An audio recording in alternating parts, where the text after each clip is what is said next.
Buen día a todos. Mi nombre es María Natalia Gil Peñalosa y el día de hoy vamos a llevar a cabo la exposición de la actividad nombrada Experimento de Aplicación junto a mi compañero Edwin Steven Ramírez Buitrago, ficha número 2721401 de Análisis y Desarrollo de Software.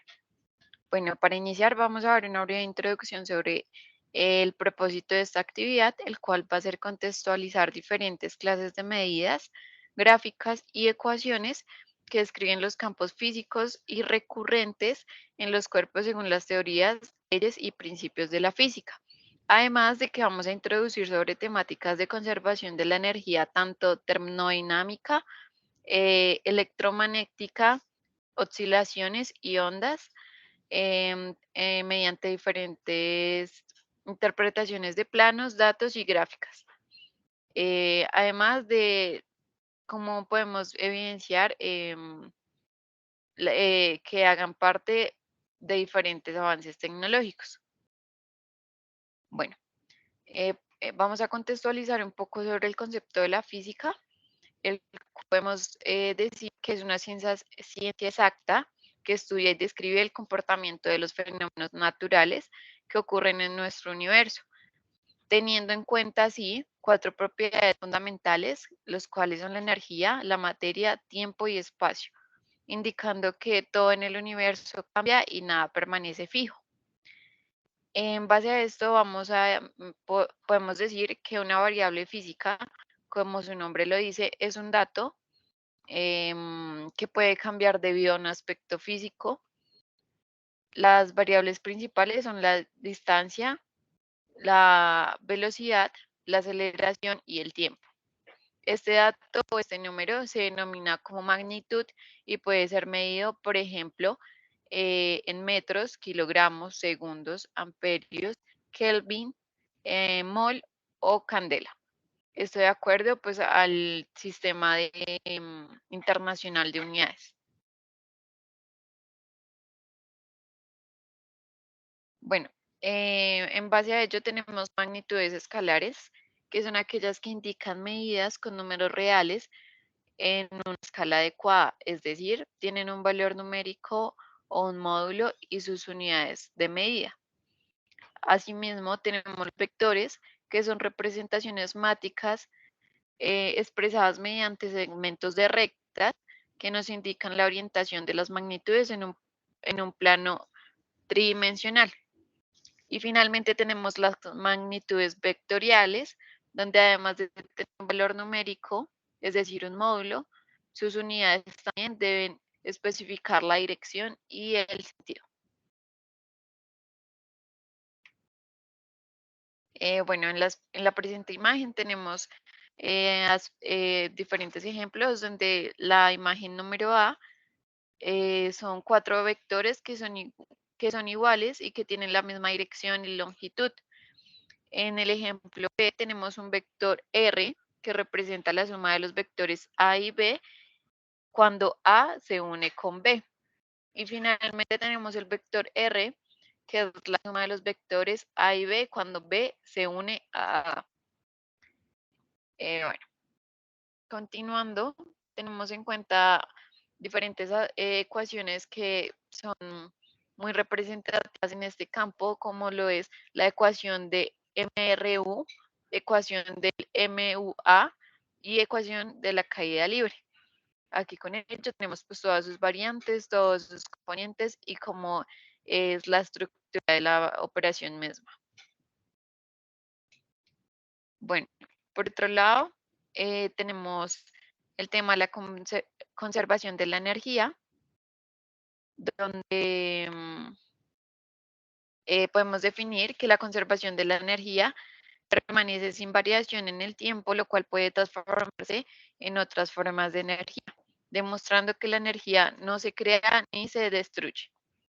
La cantidad de energía es la suma de energías cinéticas y potenciales, que en ausencia de fuerzas de fricción o influencia de fuerzas externas, la cantidad de energía permanece constante.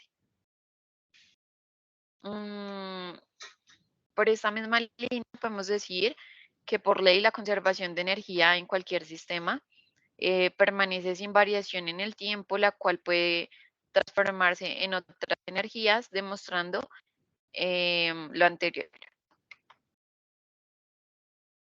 A continuación tenemos un ejemplo donde vamos a describir el comportamiento de la conservación de la energía mecánica, en la cual la cantidad de energía es la suma de las energías cinéticas y potenciales. ¿Esto qué quiere decir? Que en ausencia de fuerzas de fricción o influencia de fuerzas externas, la cantidad de energía permanece constante y la energía cinética es debida al movimiento de los cuerpos y la energía potencial depende de la posición que ocupa la masa en el espacio. Traducido al ejemplo gráfico, se observa que cuando el skater, es decir, la persona que se encuentra patinando, está en la parte de arriba preparando el impulso, conserva una energía potencial que es debida a su posición en el espacio, mientras que cuando inicia a rodar conserva una energía cinética producto de su movimiento. Se puede apreciar que la energía potencial se transforma en energía cinética.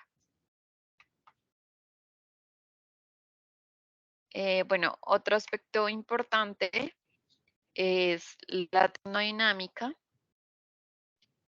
donde podemos definirla como la ciencia que se encarga del estudio de los cambios de temperatura, presión, volumen y volumen de un sistema físico. Bueno,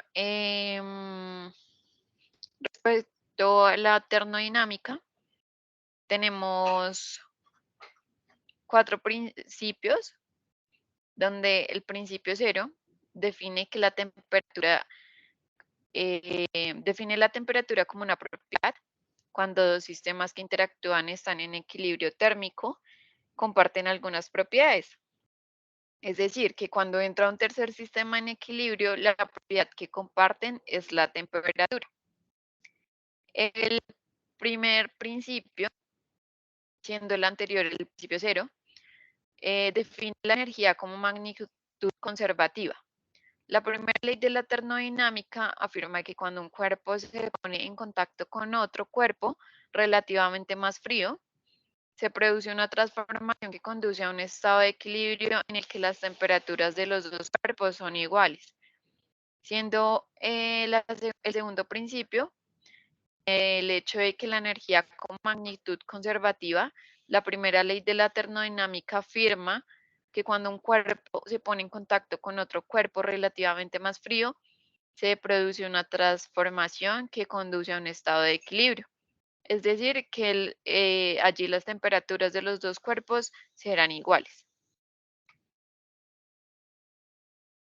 Y finalmente, para el tercer principio, podemos indicar que es posible que se alcance el cero absoluto con un número finito de transformaciones y postular algunas propiedades en el cero absoluto de temperatura, solo si se establece que el grado de desorden molecular para un sólido perfectamente cristalino sea de 0 Kelvin.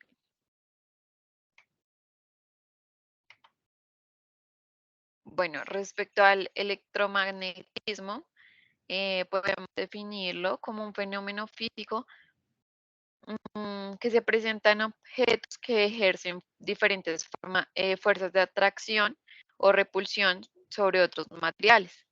Un ejemplo claro de esto son los imanes. Em, Electromagnetismo es el campo magnético creado por la corriente eléctrica. Es decir, que bajo esta misma línea, em, eh, el campo eléctrico es la región del espacio en el que se interactúa las fuerzas eléctricas. Es un campo físico que se representa por medio de un modelo que describe la interacción entre uno o más cuerpos y sistemas con propiedades de naturaleza eléctrica. Y finalmente, respecto al tema de oscilaciones y ondas,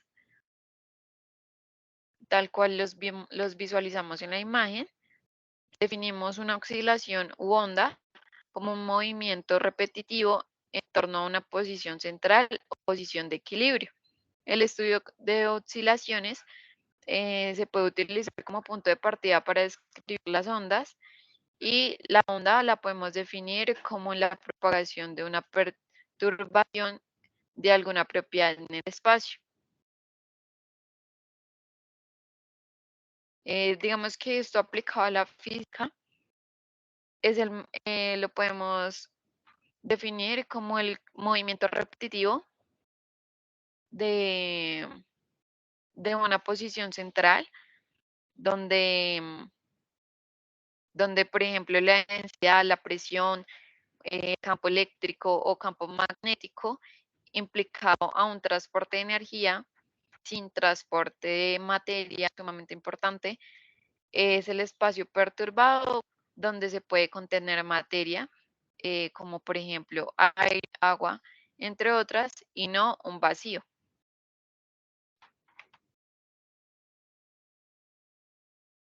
Ya para concluir, hemos traído 10 avances tecnológicos en los cuales podemos ver aplicada considerablemente la física y todas sus ramas, todas las ciencias anteriormente mencionadas que, que impactaron y de cierta manera em, empujaron a que hoy en día pudiéramos tener estos avances tecnológicos, como por ejemplo las ciencias de la robótica, la nanotecnología, con ello algo muy importante para este siglo que es la inteligencia artificial, el Internet.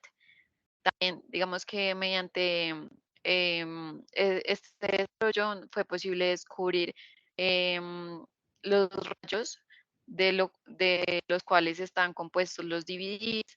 Con ellos, pues, de igual manera se contribuyó a la creación de celulares, de diferentes PCs, automóviles, de carácter como futurístico, robots, diferentes sensores de movimiento, y de igual manera todo este conocimiento, digamos que el ser humano lo ha podido aplicar en grandes descubrimientos, como por ejemplo una bomba atómica. Eso sería todo por el día de hoy. Muchísimas gracias a todos por escuchar.